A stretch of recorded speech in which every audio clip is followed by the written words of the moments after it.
Welcome to steno dictation. अगर आप हमारे चैनल पर नए हैं तो हमारे चैनल को सब्सक्राइब करें और बेल आइकन ज़रूर दबाएं। डिक्टेशन 5 सेकंड बाद शुरू होगा। स्टार्ट। सर्वोच्च न्यायालय के समक्ष प्रस्तुत यह तथ्य हैरान करता है कि देश में 5,000 से ज़्यादा पूर्व और वर्तमान विधायकों सांसदों पर आपराधिक मामले लंबित हैं। इससे यही पता चलता है कि अपने देश में आपराधिक अतीत वाले जनप्रतिनिधियों की कितनी बड़ी संख्या है। चिंताजनक यह है कि ऐसे जनप्रतिनिधियों की संख्या कम होने का नाम नहीं ले रही है। हर स्तर के चुनावों में बड़ी संख्या में ऐसे प्रत्याशी उतर रहे हैं जिन पर गंभीर आरोप हैं। ताज़ा उदाहरण कर्नाटक का है। यहाँ हो रहे विधानसभा चुनावों में 16% प्रत्याशी ऐसे हैं जिन पर गंभीर आपराधिक मामले हैं। चूँकि इनमें सभी दलों के प्रत्याशी हैं, इसलिए इस नतीजे पर पहुंचने के अलावा और कोई उपाय नहीं कि कोई भी दल आपराधिक मामलों का सामना कर रहे लोगों को चुनाव मैदान में उतारने से बाज नहीं आ रहा है। इसका एक बड़ा कारण यह व्यवस्था भी है जिसके तहत जेल में बंद लोग भी चुनाव लड़ने में सक्षम हैं। विडंबना यह है कि जेल में बंद लोग वोट देने के अधिकारी नहीं, लेकिन ऐसा व्यक्ति चुनाव लड़ सकता है।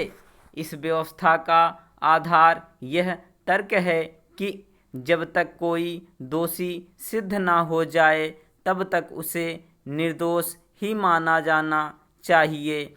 यह तर्क गलत नहीं, लेकिन हमारे नीति नियंताओं को इसका आभास होना चाहिए कि इसकी आड़ में ही राजनीति का अपराधीकरण हो रहा है और गंभीर आरोपों में लिप्त होने के आरोपित लोग विधानसभाओं और संसद में पहुंच रहे हैं।